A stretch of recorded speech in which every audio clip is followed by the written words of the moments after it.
আল্লাহকে, আমরা সমস্ত মানুষকে দেখি আল্লাহর শ্রেষ্ঠ জীব হিসাবে। আপনাদের পাশেই বিশাল নদী আছে। আমি একবার বরিশাল থেকে লঞ্চে ঢাকায় ফিরলাম সকালবেলা, সামার সিজন ছিল, গ্রীষ্মকাল। গাড়িতে উঠেছি, এ গল্প আমি বহু জায়গায় বলেছি, আমি এই লোক ধরে রাখতে পারি না। কিছু দূর যাওয়ার পরে আমার চালককে বললাম থামো। সে বলল স্যার সামনে ময়লার ভাগাড়, দেখতেও খারাপ আর গন্ধ আসতেছে। আমি বললাম এখানেই থামো, এখানে আমার কাজ। আমি 20 থেকে 22 মিনিট বসে আছি গাড়িতে। মাঝে মাঝে সেও আমার মুখের দিকে একটু ঘুরে তাকায়, আমার পাশে বসে একজন সহকর্মী তিনিও তাকান। তারা বুঝতে পারছেন না যে কেন এই জায়গাটায় আমি দাঁড়িয়ে আছি, কিছু বলছিও না করছিও না। ওই সময়টা পরে গাড়ির দরজা খুলে বের হলাম, তখন এই জল্লাদের শাসন চলতেছে বাংলাদেশে, 2015 সাল। আমার সঙ্গী আমাকে বললেন আপনি গাড়িতে বসেন, কি করতে হবে আমাকে বলেন, আমি সেরে আসি। আমি বললাম better you come with me, আপনিও আসেন আমার সাথে আসেন। দরজা খুলে পিছনের দিকে হাঁটা শুরু করলাম। ড্রাইভার বলতেছে স্যার গাড়ি ব্রেক করি। আমি না, এখানে থাকো। একটা খাবারের দোকানে গিয়ে ঢুকলাম, কিছু খাবারের প্যাকেট নিলাম, পানি নিলাম, নিয়ে আবার এসে গাড়িতে বসলাম। এবার চালক বলতেছে স্যার যাই। আমি বললাম না, আমার কাজ শেষ হয়নি। 5-7 মিনিট পরে আমি গাড়ির দরজা করে আবার নামলাম। সঙ্গীকে বললাম ভাই এই প্যাকেটগুলো নেন, আসেন আমার সাথে, আমিও কিছু নেই আপনিও কিছু নেন। গিয়ে ওই ময়লার ভাগাড়ের কাছে হাজির হলাম। ততক্ষণে একদল লোক যারা এই ময়লাগুলা বেলচা দিয়ে ডাম্পিং ট্রাকে উঠিয়ে শেষ করেছে, এখন বেলচা ছুঁড়ে ওখানে ফেলে দিয়েছে। তাদেরকে গিয়ে সালাম দিলাম, 5 জন লোক, আসসালামু আলাইকুম। জবাব দেয় না, মুখের দিকে তাকায়। আবার সালাম দিলাম, আসসালামু আলাইকুম। এবারও জবাব পেলাম না, আবারও মুখের দিকে তাকায়। এরপরে বললাম কি ভাই আপনাদের মধ্যে কি কেউ মুসলমান আছেন? একজন ভীষণ রাগ করে বলল আমি শুধু মুসলমান না, বাকি ওরা তো সব মুসলমান, তো জবাব দেয় না কেন? কোনো সমস্যা নাই, আবার সালাম দিচ্ছি, আসসালামু আলাইকুম। এবার সবাই সমস্যারে জবাব দিল ওয়ালাইকুম আসসালাম। জিজ্ঞেস করলো আপনি কে? বললাম আপনাদের জাতি ভাই। আপনি কি সিনেমা করতে আসছেন? আমার এই চেহারা দেখে মনে হয় যে আমি সিনেমা করতে আসছি। কয় না, তা তো মনে হয় না, কিন্তু আপনার কথাবার্তায় তো এরকমই মনে হচ্ছে। তো আপনি কেন আসছেন? আমি বললাম আপনাদের হাত ধুইতে আসছি। ওই শুনেন আমরা গরিব মানুষ, আমাদেরকে নিয়ে উপহাস করবেন না।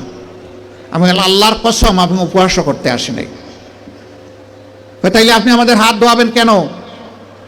আমি বললাম তোমরা সমাজের হাত ধোও, একটা দিন অন্তত তোমাদের হাত ধোয়াই। আমাদেরকে ছেড়ে দেন, আমাদের অনেক কাজ, বুঝতে পারছি না আপনি কি জিনিস। আমি বললাম যে আমি বড় শক্ত জিনিস, হাত না ধুইয়া তোমাদেরকে ছেড়ে দেব না আমি।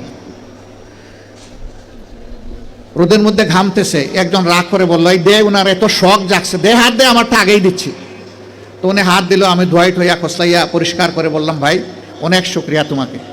একজন একজন করে হাত দেয় আর খিলখিলাইয়া হাসে। আমার ধারণা আমাকে দেখে মনে করছে পাবনার হেমায়েতপুর থেকে ছুটে আসা কোনো পাগল ছাড়া আর কিছু হবে না। হাত ধোয়ানো শেষ।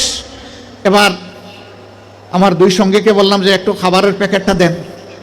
বললাম না না এগুলো লাগবে না। কেন লাগবে না ভাই? তোমরা তো চাওনি, আমি খুশি হয়ে দিচ্ছি, একটু নিবা না? জি না জি না জি না, এগুলো আমরা।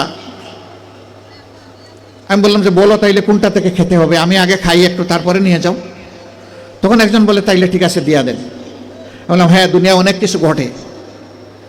হাতে নিল, নেওয়ার পরে একজন একটু দীর্ঘ শ্বাস ফেলে বলল তাহলে আমরাও মানুষ। আমি বললাম কেন এই কথা বললেন কেন? জি না, আপনাদের মতো মানুষেরা আমাদেরকে মানুষ বলে না, বলে আমরা সুইপার, বলে আমরা মেথর। আমাদের কাছে কেউ দাঁড়াইতে চায় না, কোনো রাস্তা দিয়ে আমরা হাঁটলে মানুষ সরে যায়। সমাজের মানুষ আমাদেরকে অচ্ছুত মনে করে, এদেরকে ছুঁইলেই জাত যাবে। আমি হাত জোড় করে বললাম সোফা কাপড়ের ছোট লোকদের পক্ষ থেকে আমি তোমাদের কাছে ক্ষমা চাই, আমাকে ক্ষমা করো, আমাদেরকে ক্ষমা করো। আমি আর চোখের পানি ধরে রাখতে পারিনি, টপ টপ করে আমার চোখ থেকে পানি পড়ল। যে মানুষগুলো তাদের জীবনের পরিশ্রমের বিনিময়ে সমাজের চাকাটাকে চালু রাখে, আমরা কিনা তাদেরকে মানুষ বলি না, আমরা তাদেরকে সুইপার বলি, মেথর বলি।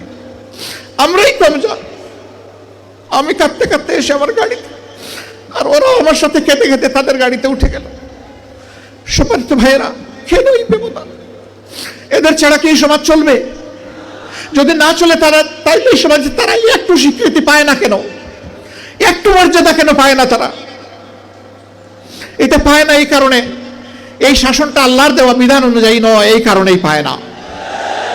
যদি আল্লাহর দেওয়া বিধান অনুযায়ী পাইতো, তাহলে ওরাও নিজেদেরকে সম্মানিত মনে করত, তাদের মুখ দিয়ে এই কথা বের হয়ে আসতো না, যাক আজকে বুঝতে পারলাম যে আমরাও মানুষ। আক্ষেপের সুরে এই কথা তারা বলতো না। ভাই, আমরা এইরকমই একটা মানবিক বাংলাদেশ চাই।